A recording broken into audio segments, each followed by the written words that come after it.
Happy Tuesday, all you Minties. It's that time of the week again to get an advanced look at some of these collected editions coming out from Marvel Comics this week. So, stay tuned.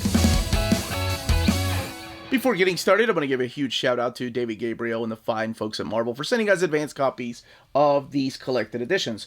All these trades are due out in the direct market and book market on January 11th or 12th, depending on where you get your books. So we have probably the biggest trade paperback I've seen released from Marvel Comics here, and a bunch of trades with different series.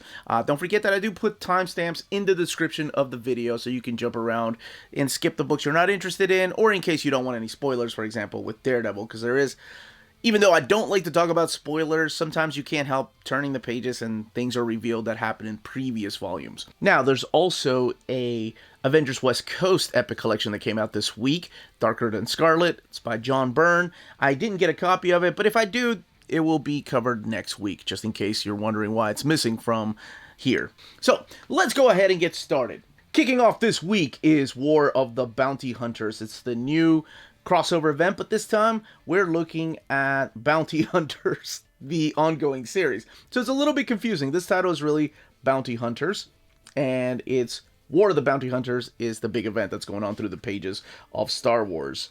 We've seen it in the pages of Dr. Aphra, the Star Wars main title, of course Darth Vader, and then the own miniseries that kicked it off, which, well, it started off in an alpha and then it went into a miniseries, but it's War of the Bounty Hunters. This is written by Ethan Sachs, and the artwork in here is supplied by Paolo Vianelli. And you do have some covers here from time to time by Giuseppe Camuncoli. So, the basic premise of War of the Bounty Hunters is that Han Solo's body was taken. So, towards the end of Empire Strikes Back, when Darth Vader puts him in carbonite, the bounty hunter known as Boba Fett is supposed to deliver it to Jabba the Hutt. However, the body was taken, and Boba Fett wants it back. And it's not just him, it's all the bounty hunters are going after this prize, because there's a big prize for this. So in this particular story, we learn a little bit about Valance and his past with Han Solo. So Valance was a character that appeared in the Marvel Comics issues of Star Wars. I think it was issue number 16 or so. He was created by Archie Goodwin. So it's interesting to see him come back and play a bigger role in the Star Wars universe. And I think it's really cool that they take this legacy character that was primarily in the comic books. You never did see him in the cartoons or the movies, but he plays a big role in the comic books. And him and Han Solo did have a past. And you get to find out a little bit about that here, how he feels about Han Solo. We also have him team up with Dengar to go and find Boba Fett. And they're not the only two bounty hunters. You see Bosk in here, and you see other bounty hunters through this particular crossover. So here's the flashback when he has to assassinate Han Solo, and then for reasons unknown, but you can find out for yourself, he refuses to kill Han Solo. So that's a flashback, and then we go back to regular time where he's fighting off against Chewbacca because there's some misunderstandings. And Chewbacca's like, dude, what are you trying to do? You're trying to kill Han Solo, even though Chewbacca doesn't speak. Nor Valance can understand him. And Valance is just trying to make him believe him that, hey, I was going to shoot him, but I changed my mind because this reason. Now, this collects Star Wars Bounty Hunters 12 through 17. We also have a new assassin. And like I said, they're not the only bounty hunters that appear through this series. And the ending of this particular trade paperback of issue number 17 is a pretty big cliffhanger. Not so much to do with War of the Bounty Hunters, but more to do with Valance. Now, the book has 144 pages and retails for $17.99. I think this is as much of the artwork as I want to show, because there are some spoilers later on who shows up. But let's look at the extras. We have a couple of variant covers back here, and I've grown to love these. This is Ron Frenz right here and Tom Palmer. That's awesome. It's one of the handbook variants. And then, of course, what other collected editions there are for Star Wars, and there are a lot, as well as omnibus editions, and more omnibus editions will be announced soon.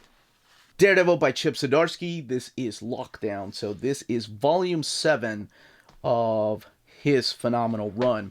Now, again, I always put timestamps in the description of the video if you want to skip any of this, because there are some spoilers of things that happen from the previous 2 volumes. So just in case, skip around to the next book. Or if you don't care about spoilers, hey, join in the fun. So we have a cover here by Marco Cecchetto, who is the ongoing artist, but he has helped out a lot in this particular issue, or in this particular volume, rather. You have a lot of artwork here from Mike Hawthorne, Stefano Landini, but Marco Cecchetto does do 1 issue. So we still find Daredevil, Matt Murdock, in prison.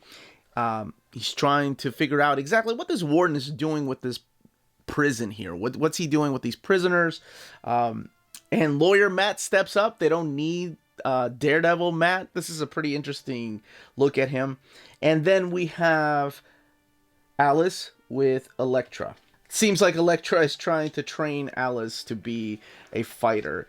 Now, during this time, of course, Elektra Nachos is taking on the role of Daredevil while Matt Murdock is in prison for crimes that you can find out exactly what happens.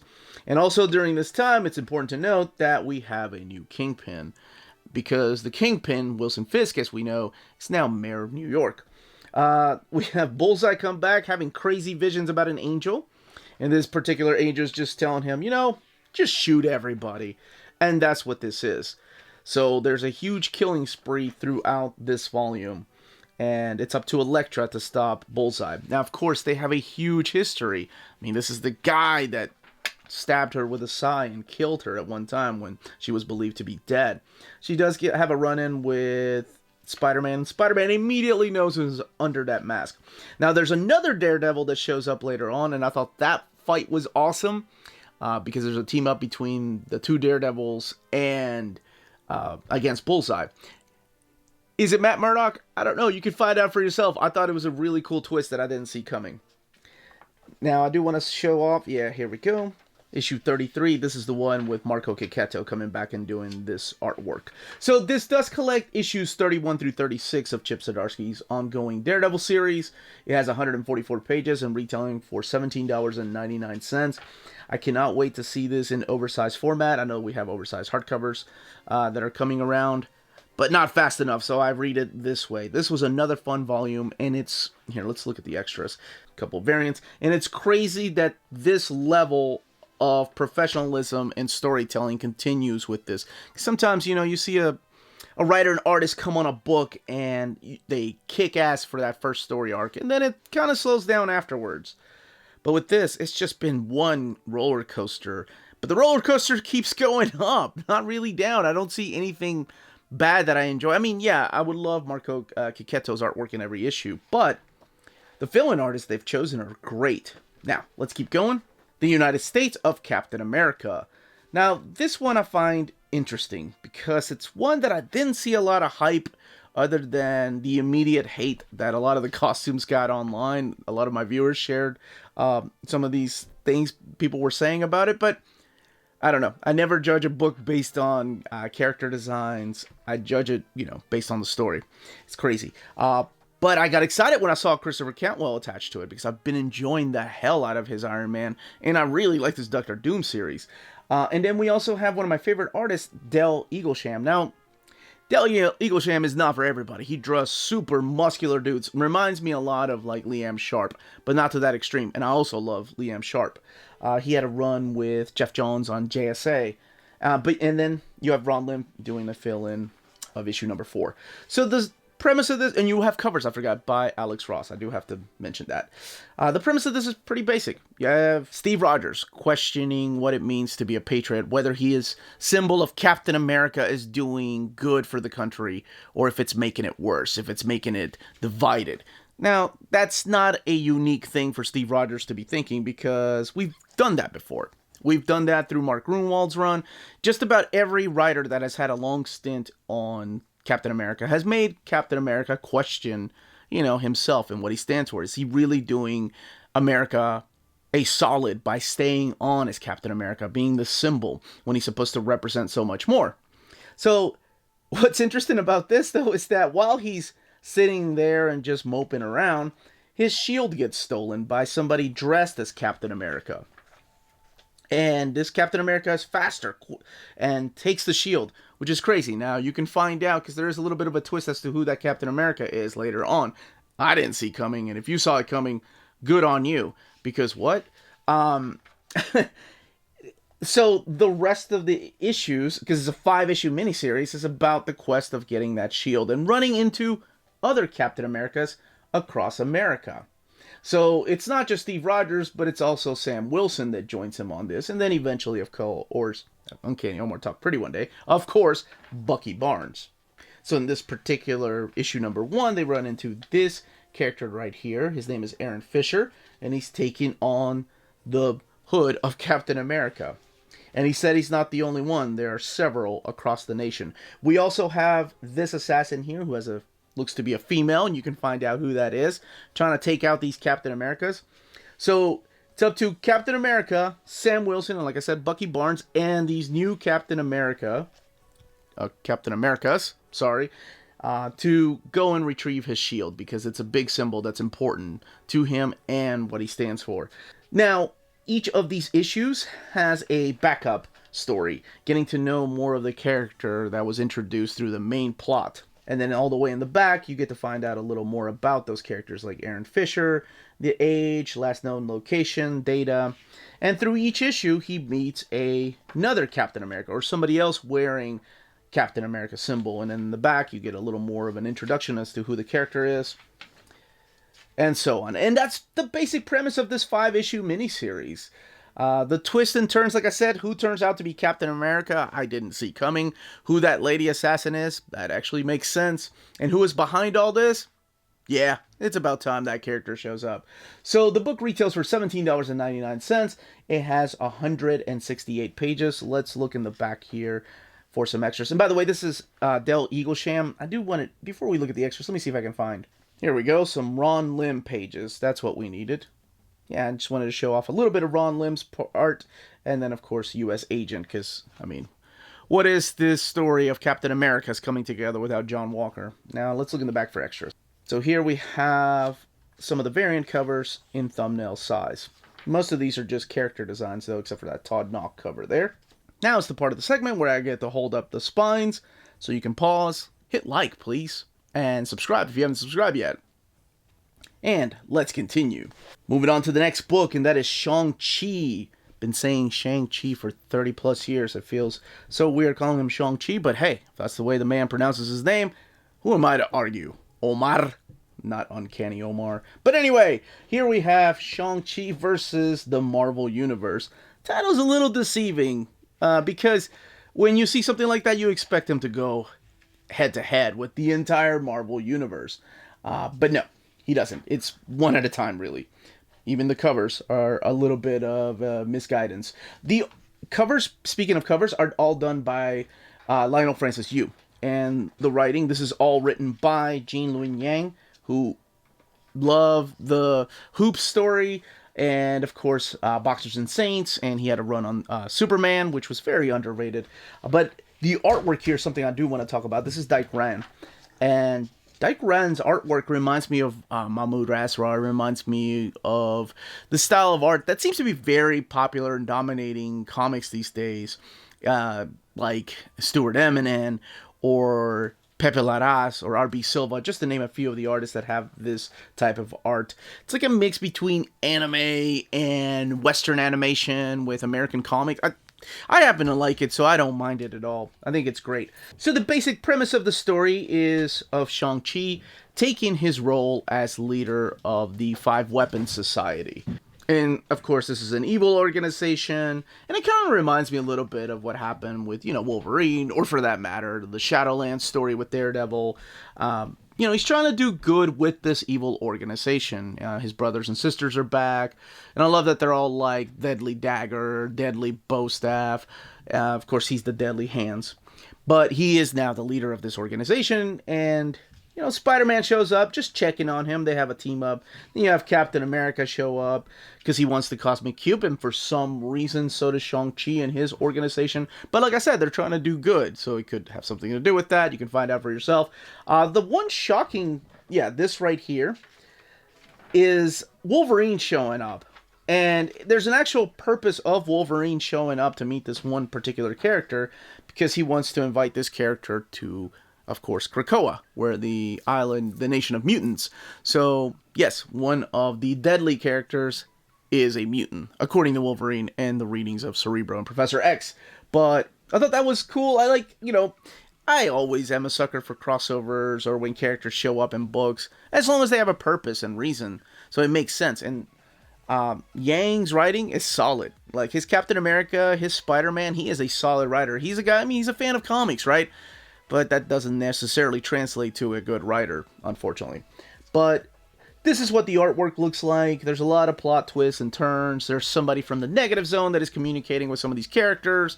Who exactly it is and how it all works out, you can find out for yourself.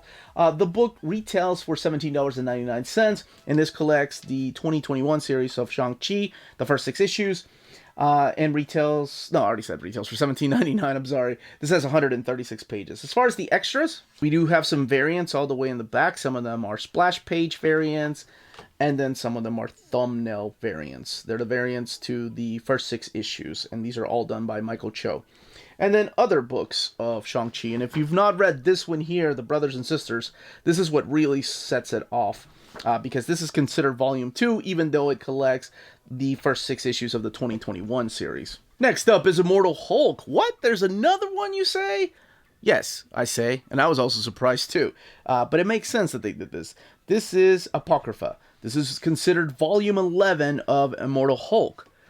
And this contains a lot of the one-shots and the 2-issue kind of Return of the Defenders storyline. So this collects the Hulk Best Defenders, Defenders the Best Defense. I'm sorry, Hulk the Best Defense, Defenders the Best Defense, Absolute Carnage Immortal Hulk number 0, Immortal Hulk King in Black, Immortal She-Hulk, and Immortal Hulk Time of Monsters. So kicking it off, with this particular story right here, Hulk the Best Defense. And this is all a murder mystery. Somebody has killed Doctor Strange, and it's up to Hulk to figure out who it is. And it's not really Hulk trying to figure it out, it's really Dr. Bruce Banner trying to figure out who killed his friend. And this all leads to a huge reunion of the Defenders coming back, including the Silver Surfer and Namor. This one here is drawn by Joe Bennett, who was the ongoing artist on the book with Al Ewing. And then we get this particular issue right here. This is the Absolute Carnage tie-in issue. This was collected in the Absolute Carnage Omnibus. Do you need to have read Absolute Carnage to understand this story? Maybe a little bit, not because of the beginning or the middle, but because of that ending, because you want to know exactly where it leads to. It's an interesting take on the symbiote and taking over Hulk. Or does it get to take over Hulk? But this right here, holy crap, this is issue number 0. This is one I haven't read until now. And because it's not collected in the oversized hardcovers. The way they did this was brilliant. So we all knew that a lot of the inspiration for the Immortal Hulk came from the pages of Peter David's Hulk and of course Bill Mantlow's Hulk. I didn't expect them to do this. So this is a story about Bruce Banner's father. And then we get a flashback here with actual comic book pages from Bill Mantlow's story. And this is all drawn by Mike Mignola. This is from Hulk 312. And of course, the inspiration for this was Barry Windsor Smith's Monsters. It was supposed to be a Hulk graphic novel. So it's interesting to go back and read this after reading Monsters a couple months ago. Damn, they're so close in the way that the stories were done. And if you've not read Bill Mantlow's run of Hulk, it is phenomenal. It's one of my most wanted Hulk omnibus editions. Not just because of the artwork, but because of the storytelling. Now, it's not the only thing that's collected in here. There's also, you have the -1 issue right here, written by Peter David, and the artwork here is the phenomenal Adam Kubert. And it all has to do with the relationship between Hulk and his father.